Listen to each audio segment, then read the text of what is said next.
اعوذ باللہ من الشیطان الرجیم بسم اللہ الرحمن الرحیم۔ کریشن آف دی یونیورس کے ضمن میں نے جو چند باتیں آپ سے عرض کی تھیں، اس کے ضمن میں خیال آیا کہ آپ کو ایک شعر بھی سنا دوں۔ عبد القادر بے دل بہت بڑے شاعر اور بہت بڑے فلسفی گزرے ہیں ہندوستان میں، اورنگزیب کے زمانے میں تھے اور انہیں دنیا کے چوٹی کے فلسفیوں میں شمار کیا جاتا ہے۔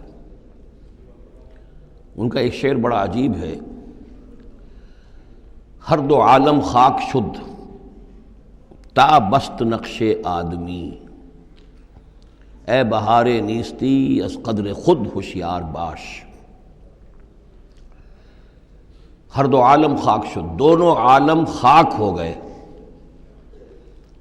اب یہاں جو مفہوم میں لے رہا ہوں، شاعر کے ذہن میں کیا تھا کیا نہیں تھا وہ جانے اور اللہ جانے، لیکن ہر دو عالم، عالم امر، عالم امر نیچے اترا عالم خلق کی شکل میں، اور عالم خلق میں ہوتے ہوتے اترتے اترتے اترتے اترتے تنزل مٹی پیدا ہو گئی۔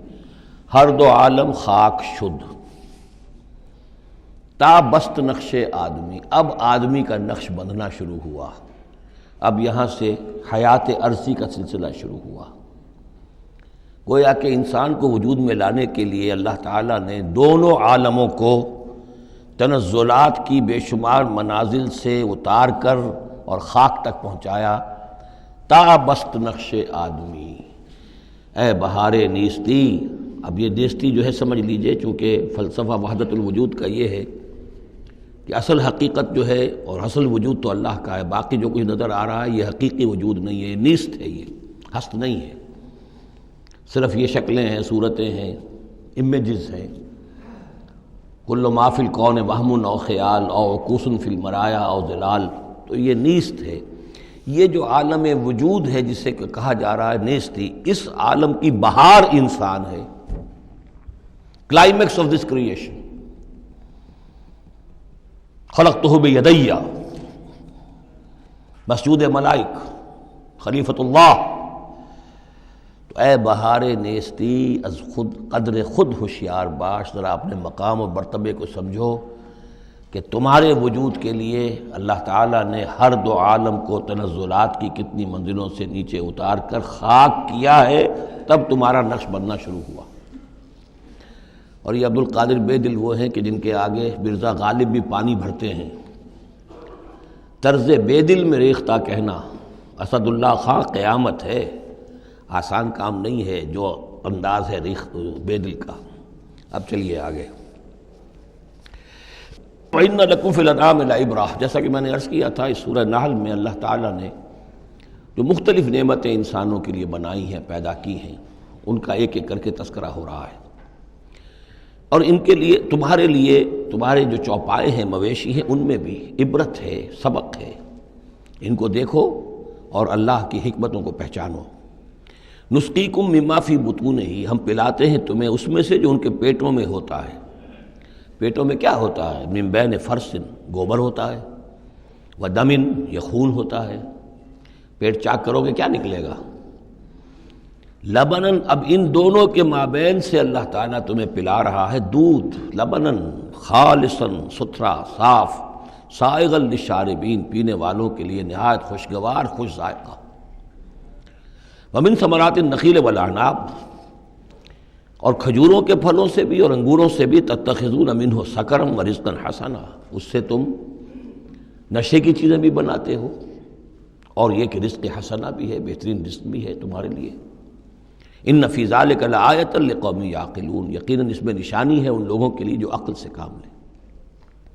وَأَوْحَىٰ رَبُّكَ إِلَى النَّحْلِ، اور تیرے رب نے وحی کی شہد کی مکھی کی طرف، یعنی اس کی فطرت میں یہ چیز ودیت کر دی۔ ان اتخذی من الجبال بیوتا ومن الشجر ومما یعرشون، کہ گھر بنا پہاڑوں پر بھی اور درختوں پر بھی، اپنے چھتے لگا، گھر بنا۔ اور جو یہ ٹٹیاں باندھتے ہیں کھجوروں کی، انگوروں کی بیلوں کے لیے، اس کے اوپر بھی وہ جا کے وہ اپنا بھی ڈیرا لگا لیتے ہیں۔ ثم کلی من کل الثمرات، پھر ہر طرح کے میووں میں سے کھا۔ یعنی ان کے رس چوس، فسلکی سبل ربک ذللا، اور پھر اپنے رب کے راستوں پر چل، وہ راستے کے جو صاف پڑے ہوئے ہیں کہ جن میں کوئی رکاوٹ نہیں ہے، ادھر سے ادھر، ادھر سے ادھر۔ یہ ہے شہد کی مکھی، یخرج من بطونہا، اس کے پیٹوں سے نکلتا ہے شراب، ایک پینے کی شے یعنی شہد، مختلف الوانہ، جس کے رنگ مختلف ہوتے ہیں، فیہ شفاء للناس، جس میں لوگوں کے لیے شفا ہے۔ اس لیے کہ جن جن پودوں کے پھولوں کا رس اس نے چوسا ہے، اس کے خواص، اس کے اثرات، اس کی تاثیرات جو ہیں وہ شہد میں آ جاتی ہیں۔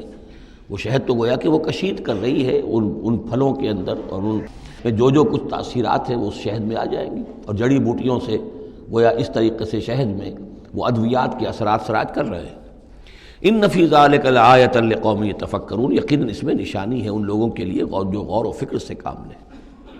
واللہ خلقکم ثم یتوفاکم، اللہ ہی ہے جس نے تمہیں پیدا کیا، پھر وہی تمہیں قبض کر لے گا، موت دے گا، وفات دے گا۔ ومنکم من یرد الی ارذل العمر، اور تم میں سے کچھ ایسے بھی ہوتے ہیں جو بڑی ہی ضعیف عمر کو پہنچ جاتے ہیں، بڑی ردی عمر، وہ ضعیف عمر جس میں کہ انسان دوسروں پر بوجھ بن جائے، اور نہ صرف یہ کہ دوسروں پر بوجھ بن جائے، لیکن لا یعلم من بعد علم شیئا، کہ نہ جانے سب کچھ جاننے کے بعد کچھ بھی۔ آپ کو معلوم ہے ڈیمنشیا بھی ہو جاتا ہے، ذہنی صلاحیتیں ختم ہو جاتی ہیں، یادداشت ختم ہو جاتی ہے، بڑے بڑے عاقل اور بڑے بڑے فلسفی اس عمر میں جا کے جو بچوں کی سی باتیں کرنے لگتے ہیں۔ ان اللہ علیم القدیر، یقیناً اللہ تعالیٰ جاننے والا ہے، قدرت والا۔ صدق اللہ العظیم۔